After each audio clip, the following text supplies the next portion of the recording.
I've owned the LG 38WN95C for a couple of months now, and the question I've been asking myself is, was it worth it? So in this video, I'm going to discuss how it performs in the real world, because for me at least, while specs are important, it's kind of how it actually performs in the real world that really matters. And at the end, I'll let you know whether I regret buying this monitor, whether I'm really happy with the purchase, to hopefully help you decide whether or not this is the right monitor for you. And just as a disclaimer, I'm not going to go into detail on all the specs of this monitor. If you're interested in them, I will leave them in the description, or you can leave me a comment asking a question, but I'm more interested in how this monitor actually performs in the real world. So I'm going to go through my thoughts on the build quality, the size, connectivity, screen quality, productivity, the price tag, any issues I've had, and then finally I'm going to wrap up by sharing my conclusion on whether I think this is a good monitor and whether I recommend buying it. So first of all, I want to talk a bit about the build quality. So I think I was a little bit concerned in some of the other review videos I saw about the monitor being quite wobbly on the stand. I'd seen videos where it looked like people had just sort of bumped the monitor and the whole screen would just start wobbling around, which I thought would be a problem with the stand itself. But actually I've found it's pretty good. I've got a pretty unsteady desk as it is, but I don't really find the monitor wobbling around too much. Even if I bump the desk, the monitor is still pretty steady. So I don't really have any issues with that. Other than that, it's mainly made up of plastic, which isn't necessarily a downside. It feels like decent quality plastic, and it keeps the monitor on the lighter side rather than making it particularly bulky and heavy. So I don't think that's a bad thing. But yeah, I've found the build quality overall to be really good. No problems with that. Second of all, let's talk a bit about the size of the monitor, which is 38 inches. Now, I was actually kind of worried that this size would be too big for me. I was looking more at 34-inch ultra wides rather than 38 inches or above. I definitely thought 48 inches would be way too big for me. But now that I've used this monitor for a couple of months now, I think 38 is pretty much the perfect size. I think a little bit bigger would be nice, but definitely not necessary. I think 38 is kind of perfect because it gives you the ability to open two windows at the same time and have them take up a pretty decent amount of the screen. I actually think, for me at least, any smaller than this probably wouldn't feel as worth it. It would feel more like just a regular monitor rather than an ultra wide, which is kind of what I wanted. Something that would be good for productivity and doing multiple things at once. And 38 inches is just the perfect size so that I can scale up my preview screen in Final Cut and have it the same size as my MacBook screen, but still have a really nice big timeline at the bottom. Now, obviously the right screen size will be different for everyone, but again, for me, I think 38 inches is pretty much the sweet spot. If you're really looking to maximize productivity on your monitor, I reckon 34 inches would be the absolute minimum I would go. I wouldn't go any smaller than that, and 38 inches would be ideal. Maybe a little bit larger, depends on your budget. So number 3, let's talk a bit about the connectivity of this monitor. And one of the key features that I was looking for in an ultra-wide monitor was USB-C with power delivery for my MacBook Pro. And this LG monitor is amazing for that. It's got, I think, 90 watts of power delivery, which charges my new MacBook Pro easily, has no problems with it.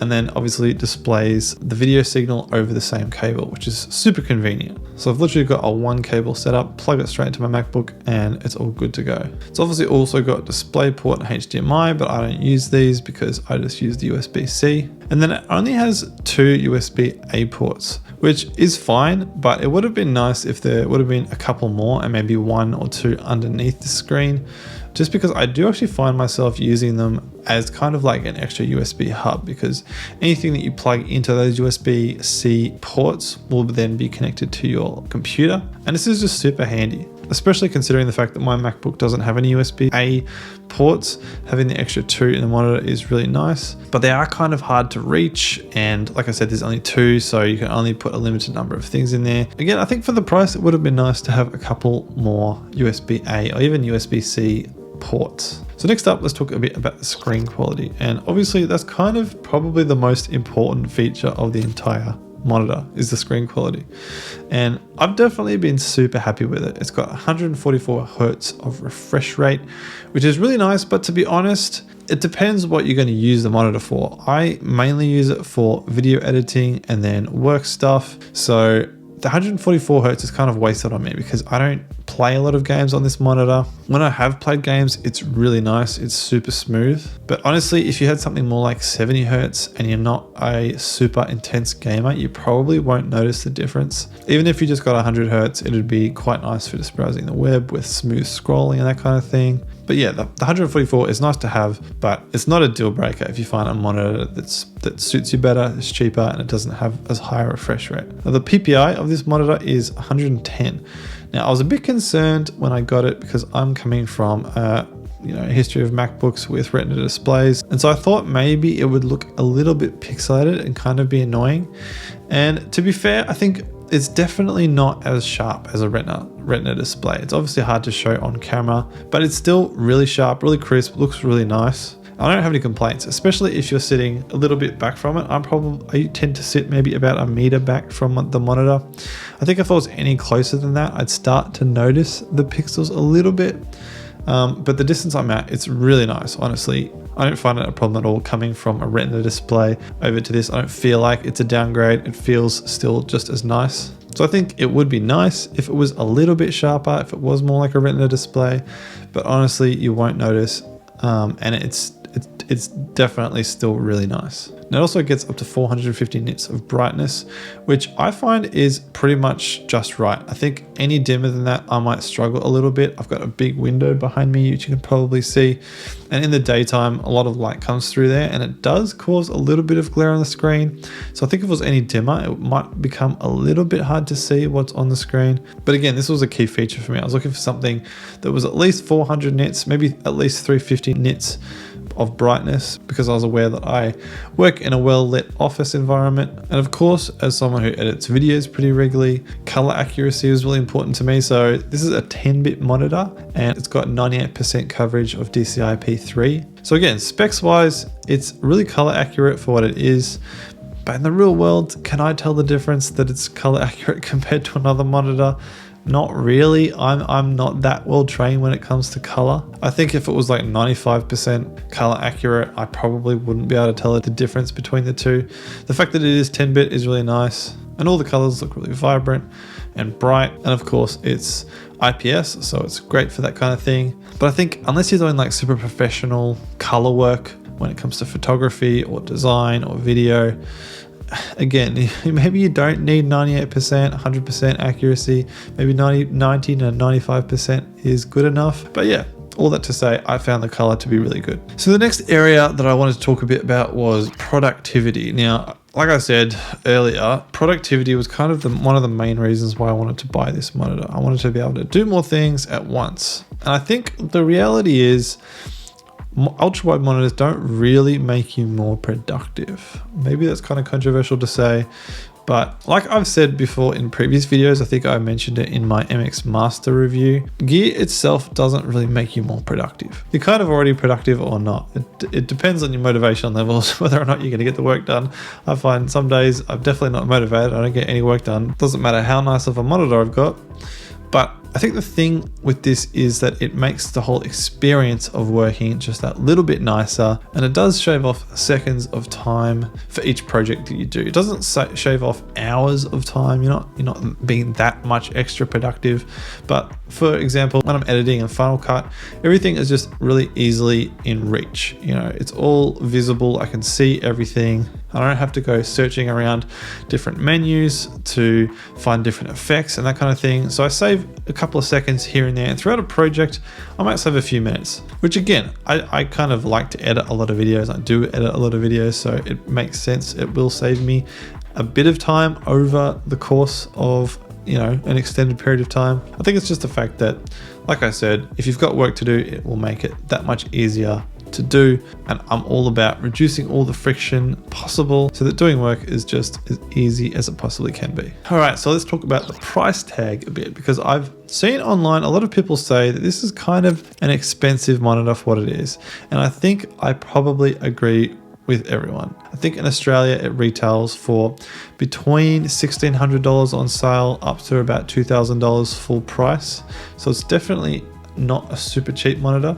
Now for me, I actually got this monitor for $1,300 on Facebook Marketplace. So I got it secondhand. I didn't get it brand new, and it still had a year's warranty on it. So I was really happy with it. And looking back now, I think I'm actually really happy that I bought it secondhand for cheaper, because at $1,300, it feels like a really good deal. I think if I'd paid $1,500, I still would have been happy, but any more than that, you know, if I'd paid $2,000 for it, I think I'd be kind of a bit like, oh, I wish I'd gotten more for $2,000, you know what I mean? But there are a number of other monitors out there for the same price with kind of comparable or arguably some better features than this. So wait for a sale or get it secondhand like I did. Now, second to last, I'm just going to talk about a couple of issues that I've had with the monitor, just so you're aware, in case you're wanting to know if I've had any issues. The first issue I've had is that maybe 3 times now, when I plugged in my MacBook, the display sort of booted up with the wrong refresh rate, and it also forgot where I'd placed my second display, which is my MacBook monitor or MacBook screen, which meant that I sort of had to go and reset all of my monitor settings, which is kind of annoying. It's not the end of the world, and it's not a huge deal by any stretch of the imagination. And I've heard of other people having similar issues, so I think it's just one of those things that comes with plugging a monitor in and out regularly, but it's a very uncommon problem, so not a huge deal at all. And the second issue I've had with it is that I actually got a stuck pixel. This is supposed to be a brand new screen. I've tried using like online stuck pixel removals and just the usual massaging the pixel to try and get rid of it. Hasn't been able to get rid of it, but it's actually not noticeable at all. I don't notice it at all when I'm using the monitor. I'll only notice it if it's a completely black screen and I'm looking for the stuck pixel. Technically, I could get it replaced under warranty, and I'm thinking maybe I'll do that just before my current warranty expires, but we'll see how we go, because again, it's not a huge deal. It's not distracting at all, but something to be aware of. I did get a stuck pixel. So the conclusion, do I regret buying this monitor? The answer is definitely not. I'm really happy I bought this monitor. It's huge. It does what I need it to do. It looks great, feels great. I'm super happy with the purchase. So I definitely recommend this monitor if you can get it on sale. But yeah, that is the LG 38, I'm not going to say the name again, ultra wide review. Let me know if you got any questions in the comment section. Other than that, feel free to check out my productive tech playlist for more productive tech videos. And other than that, I hope you have an amazing day, and I'll see you very soon in the next video.